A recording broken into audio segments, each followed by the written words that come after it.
तकनीकी तालीम में एससी और एसटी ज़ुमरे के तलबा को स्कॉलरशिप बंद कर दी गई है। इसके खिलाफ तलबा ने ज़िला कलेक्टर से मुलाकात की और वज़ीर आला को एक मेमोरेंडम रवाना किया। ग्रामीण पॉलिटेक्निक कॉलेज में दीगर बहुत सारे कोर्सेज की तरह स्टेनोग्राफी और ऑपरेशन थिएटर टेक्नीशियन के कोर्सेज का नज़्म है। स्टेनो में दाखिले के लिए आम ज़ुमरे के तलबा के लिए 12,000 रुपये और ऑपरेशन थिएटर टेक्नीशियन के लिए 16,000 रुपये फीस अदा करनी पड़ती है।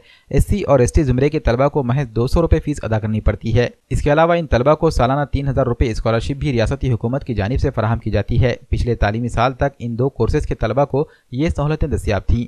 जारिया तालीमी साल के लिए भी ग्रामीण पॉलिटेक्निक कॉलेज ने एससी और एसटी ज़ुमरे के तलबा को महज 200 रुपये फीस लेकर स्टेनोग्राफी और ऑपरेशन थिएटर टेक्नीशियन कोर्सेज में दाखिले दिए थे। लेकिन रियासती हुकूमत के महकमे तकनीकी तालीम की जानिब से कॉलेज को एक हुक्मनामा जारी किया गया, जिसमें इन दो कोर्सेज के लिए एससी और एसटी तलबा को स्कॉलरशिप न देने की इत्तला दी गई। इस हुक्मनामे के बाद एससी और एसटी के तलबा परेशानी से दो चार हो गए हैं, क्योंकि अभी ने इन कोर्सेज के लिए आम ज़ुमरे के तलबा की तरह 12,000 रुपये से 16,000 रुपये फीस अदा करनी होगी। इतना ही नहीं, सालाना 3,000 रुपये स्कॉलरशिप से भी ये लोग महरूम हो गए हैं। जिला कलेक्टर के जरिए इन तलबा ने वज़ीर आला से मुतालबा किया है कि इस हुक्मनामे को वापस लिया जाए और स्कॉलरशिप को दोबारा जारी किया जाए।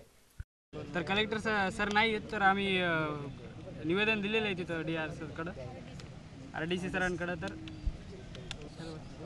स्कॉलरशिप नाही आल्यामुळे पूर्ण फीस भरावं लागत आहे। तर आमची तशी परिस्थिती नाही आहे आणि वेबसाईटवरून आमचं नाव हे झालेलं आहे, म्हणजे स्कॉलरशिप गव्हर्नमेंटची सर MHDBTवर हे असते, पण यावर्षी ते कॅन्सल आहे। हां, तर आणि अगोदर आम्हाला माहिती असलं तर आम्ही ॲडमिशन केलं नसतं, पण 200 रुपये फीस होती, आता पूर्ण फीस भरावं लागत असल्यामुळं आम्ही इकडं अर्ज द्यायला आलो। आम्ही स्टार्टिंगला ॲडमिशन घेतलं होतं, त्यावेळेस आम्हाला फक्त 200 रुपयामध्ये ॲडमिशन दिलं होतं SC आणि ST कास्टला। तर त्यावेळेस आम्हाला म्हणजे स्कॉलरशिप नाही भेटणार याची काहीच कल्पना नव्हती। ह्याच्या आधीच्या सगळ्या स्टुडंटला स्कॉलरशिप भेटली होती आणि आता आम्हाला अचानक अर्ध्या वर्षात असं सांगतात की तुम्हाला पूर्ण स्कॉलरशिप भरावं लागते आणि त्यासाठी आम्हाला एक्झाम फॉर्म पण नाही देतात आणि हॉल तिकीट पण नाही देणार असं म्हणतात। तर आता आमची कुवत नाही आहे की आता आम्ही अर्ध्यातून फॉर्म म्हणजे 12,000 रुपये भरू शकतील आणि या वर्षीचे 12,000, समोरच्या वर्षीचे 12,000 एवढे सगळे जर आता कोणते स्टुडंट नाही भरू शकत। त्यासाठी आम्ही सरांना निवेदन द्यायला आलो होतो।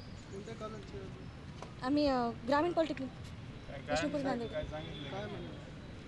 सरांनी तसं काही सांगितलं नाही, बघूत म्हणले, फक्त वरती निवेदन पाठवतो असं सांगितलं।